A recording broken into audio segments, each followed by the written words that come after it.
could have ridden him without losing his hat. Jim had drawn apart from the others, resentful of the distrust that Taterleg had shown, but more than half of his courage and bluster taken away from him with his gun. He was swearing more volubly than ever to cover his other deficiencies, but he was a man to be feared only when he had a weapon under his hand.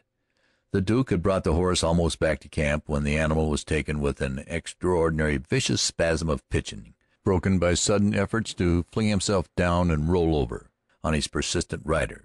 The Duke let him have his way, all but the rolling. For a while then he appeared to lose patience with the stubborn beast. He headed him into the open, laid the quirt to him, and galloped towards the hills. "That's the move. Run the devil out of him," said one.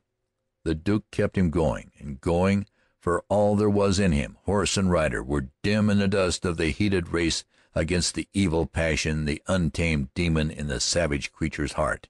It began to look as if Lambert never intended to come back. Jim saw it that way. He came over to Taterleg as hot as a hornet. "Give me that gun. I'm going after him." "You'll have to go without it, Jim." Jim blasted him to sulphurous perdition and split him with forked lightning from his blasphemous tongue. "He'll come back. He's just running the vinegar out of him," said one. "Come back, hell," said Jim. "If he don't come back, that's his business. A man can go wherever he wants to go on his own horse, I guess."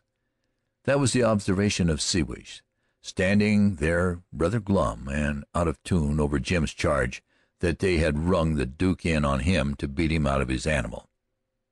"It was a put-up job. I'll split that feller like a hog."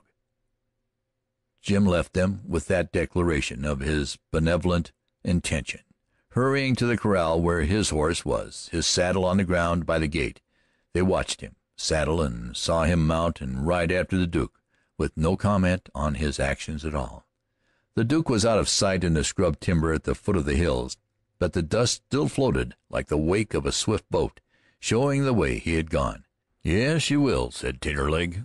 Meaningless, irrelevant as the fragmentary ejaculation seemed, the others understood. They grinned and twisted wise heads, spit out their tobacco, and went back for dinner. End of chapter 2.